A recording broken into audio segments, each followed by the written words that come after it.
আর এই মিষ্টিগুলো একেবারে নরম তুলতুলে। এই দেখুন, কোনো রকম ছানা মাওয়া কিচ্ছু ব্যবহার করিনি, তারপরেও মিষ্টিগুলো কতটা রসালো হয়েছে। এই দেখুন ভিতর পর্যন্ত মিষ্টির মধ্যে রসটা গেছে। নমস্কার বন্ধুরা, পিওর রান্নাঘরে আপনাদের সকলকে স্বাগত জানাই আরও একটা নতুন রেসিপিতে। আজকে আমি সুজি দিয়ে দারুণ একটা মিষ্টি বানিয়ে দেখাবো, যেটা খেতে খুবই ভালো লাগে, খুব কম উপকরণে এবং খুব সহজে বানিয়ে নেওয়া যায়। তো ভিডিওটা পুরোটা শেষ পর্যন্ত দেখতে থাকুন। আশা করছি আজকের ভিডিওটা আপনাদের সকলে ভালো লাগবে।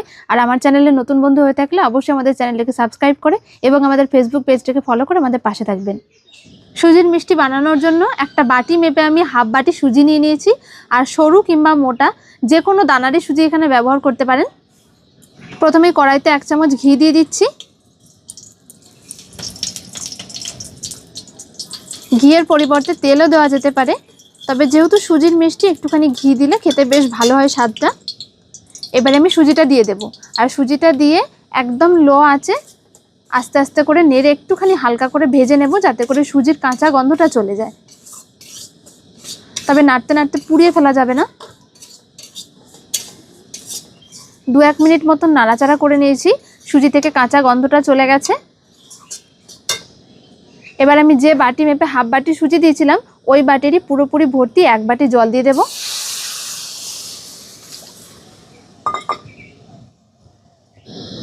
মানে যতটা সুজি হবে ঠিক তার ডবল জল দিতে হবে। আর জলের পরিবর্তে দুধও ব্যবহার করতে পারেন, তবে আমি একদমই অল্প খরচের মধ্যে মিষ্টিটা বানানো দেখাচ্ছি, তার জন্য আমি এখানে জলই ব্যবহার করলাম। এবারে দিয়ে দিচ্ছি খুব সামান্য পরিমাণে একটু লবণ।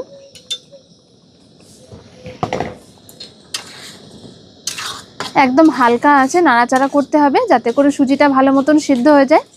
আর এরকমভাবে নাড়াচাড়া করতে করতেই দেখা যাবে সুজি থেকে একটু ডো তৈরি হয়ে গেছে। সুজির জলটা শুকিয়ে গেছে, আর দেখুন নাড়াচাড়া করতে করতে একটা ডো মতন তৈরি হয়ে গেছে। তবে এটা নাড়ানাড়ি করতে করতে খুব বেশি কিন্তু শুকিয়ে ফেলা যাবে না, একটু নরম করে রাখতে হবে, কারণ এটা যখন একটু হালকা ঠান্ডা হয়ে যাবে আস্তে আস্তে আরও বেশি শক্ত হয়ে যাবে। দেখুন কড়াই ছেড়ে আসছে, মানে ডোটা পুরোপুরি তৈরি হয়ে গেছে। সুজির ডোটা পুরোপুরি তৈরি হয়ে গেছে। এবার এই ডোটাকে আমি ঢাকা দিয়ে 5 মিনিটের জন্য রেখে দেব, যাতে করে হালকা একটু ঠান্ডা হয়ে যায়। যতক্ষণে সুজির ডোটা একটু হালকা ঠান্ডা হচ্ছে, এর মধ্যে আমি মিষ্টির জন্য একটা চিনি শিরা বানিয়ে নেব। আর যতটা আমি সুজি নিয়েছিলাম ঠিক তার থেকে একটু সামান্য পরিমাণে বেশি চিনিটা নিতে হবে। চিনি শিরা করার জন্য দেখুন যতটা আমি সুজি নিয়েছিলাম, মানে হাফ বাটির থেকে একটু সামান্য পরিমাণে বেশি রয়েছে চিনিটা। আর যতটা চিনি ঠিক ততটাই জল দিয়ে দেব।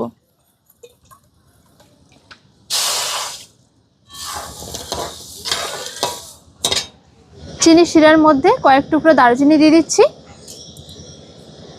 শিরাটা খুব বেশি ঘন করা যাবে না, শুধুমাত্র চিনিটা গলে গিয়ে একটুখানি শিরাটা ফুটে উঠলেই নামিয়ে দেব। চিনিটা গলে গিয়ে দেখুন শিরাটা ভালো মতন ফুটে উঠেছে, এর থেকে আর বেশি জাল করব না। চিনি শিরাটা বানাতে বানাতে ওদিকে ডোটাও ঠান্ডা হয়ে গেছে। এবার আমি শিরাটাকে ঢাকা দিয়ে রেখে দেবো, যাতে করে একটু হালকা গরম থাকে। ডোটা একটা থালায় তুলে রাখছি। ডোটা মোটামুটি ঠান্ডা হয়ে গেছে, তবে একেবারে পুরোপুরি ঠান্ডা করে নেওয়া যাবে না। এর মধ্যে আমি দিয়ে দিচ্ছি 1 চামচ মতন ময়দা, আর 1 চামচ গুঁড়ো দুধ দিয়ে দেব। গুঁড়ো দুধ দেওয়ার ফলে মিষ্টিগুলো খেতে আরও বেশি ভালো লাগে। এবার এই ময়দা আর গুঁড়ো দুধ দিয়ে সুজিটাকে ভালো মতন মেখে নিতে হবে।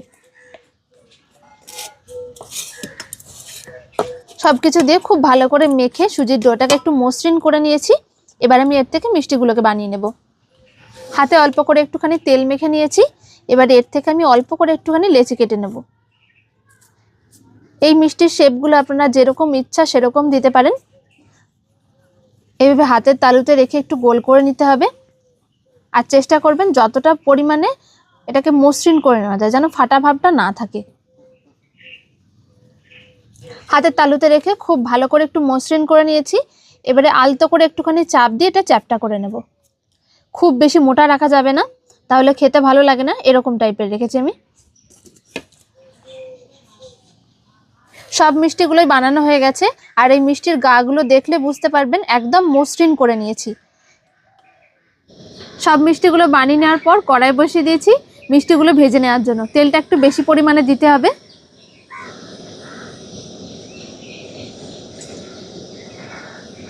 তেলটা মিডিয়াম গরম হয়েছে, খুব বেশি গরম করা যাবে না।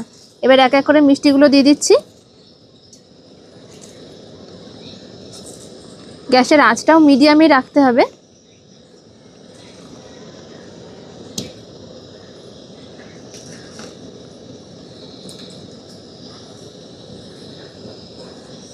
সব মিষ্টিগুলো দেওয়ার পরে তেলটা এইভাবে একটু ঝাঁকিয়ে দিচ্ছি। যেহেতু একসাথে আমি অনেকগুলো মিষ্টি দিয়েছি, গায়ে গায়ে লেগে রয়েছে, এইভাবে যদি একটু তেলটা ঝাঁকিয়ে দেওয়া হয় তাহলে গা থেকে পুরো ছেড়ে যাবে। খুন্তি দিয়ে এই সময় একদমই নাড়ানাড়ি করা যাবে না। এই সময় খুন্তি দিলে মিষ্টিগুলো যেহেতু একেবারেই নরম রয়েছে, শেপগুলো নষ্ট হয়ে ভেঙে যেতে পারে। এইরকমভাবে একটু তেলটা ঝাঁকালেই দেখা যাবে মিষ্টিগুলো গা থেকে ছেড়ে যাচ্ছে আর আপনা হতে ভেসে উঠবে। তেলটা এইভাবে করে একটু নাড়ানোর ফলে দেখুন সব মিষ্টিগুলো তেলের ওপরে ভেসে উঠছে। এইভাবে করে যদি খুন্তি দিয়ে নাড়াচাড়া না করে একটুখানি তেলটা ঝাঁকানো হয় তাহলে দেখবেন শেপটাও নষ্ট হয় না আর মিষ্টিগুলো ভালো মতন একদম সুন্দরভাবে তেলের ওপরে ভেসে ওঠে।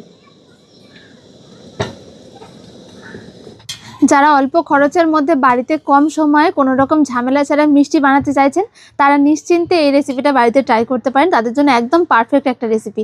কোনো রকম ছানা কাটানো বা ছানা মাওয়া কোনো কিছুর ঝামেলা নেই। 15-20 মিনিট মতন হাতে যদি সময় থাকে তাহলে অনায়াসে এই মিষ্টিগুলো বানিয়ে নেওয়া যায়। সব মিষ্টিগুলো আমার ভাজা হয়ে গেছে, একটু লাল লাল করে ভেজে নিয়েছি। এবারে তুলে নেব। উল্টে পাল্টে নাড়াচাড়া করে একদম লাল লাল করে ভেজে নিয়েছি। দেখুন মিষ্টিগুলোর গায়ে খুব সুন্দর একটা কালার এসেছে।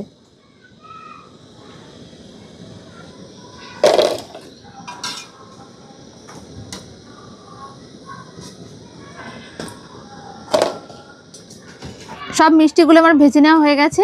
আর এই মিষ্টিগুলো ভেজে নেওয়ার পরে গরম থাকা অবস্থাতেই চিনি শিরার মধ্যে দিয়ে দিতে হবে। সব মিষ্টিগুলো একসাথে দিয়ে দিচ্ছি। এবার এই মিষ্টিগুলোকে চিনি শিরার মধ্যে দিয়ে 5-7 মিনিট মতন এইভাবেই ঢেকে রেখে দেব। 5-7 মিনিটের জন্য মিষ্টিগুলোকে আমি ঢাকা দিয়ে রেখেছিলাম। এবার দেখাবো কেমন হয়েছে। আর এই মিষ্টিগুলো কিন্তু 5-7 মিনিটের মধ্যে খুব ভালোভাবে ভিজে যায়। একদমই ঘন্টার পর ঘন্টা রেখে দেওয়ার কোনো দরকার নেই। 5 মিনিট মতন আমি ঢাকা দিয়ে রেখেছিলাম। মিষ্টিগুলো দেখুন ফুলে কতটা মোটা মোটা হয়ে গেছে আর দেখতে কতটা লোভনীয় লাগছে। আর এই মিষ্টিগুলো একেবারে নরম তুলতুলে, এই দেখুন পুরো নরম তুলতুলে। কোনো রকম ছানা মাওয়া কিচ্ছু ব্যবহার করিনি, তারপরেও মিষ্টিগুলো কতটা রসালো হয়েছে।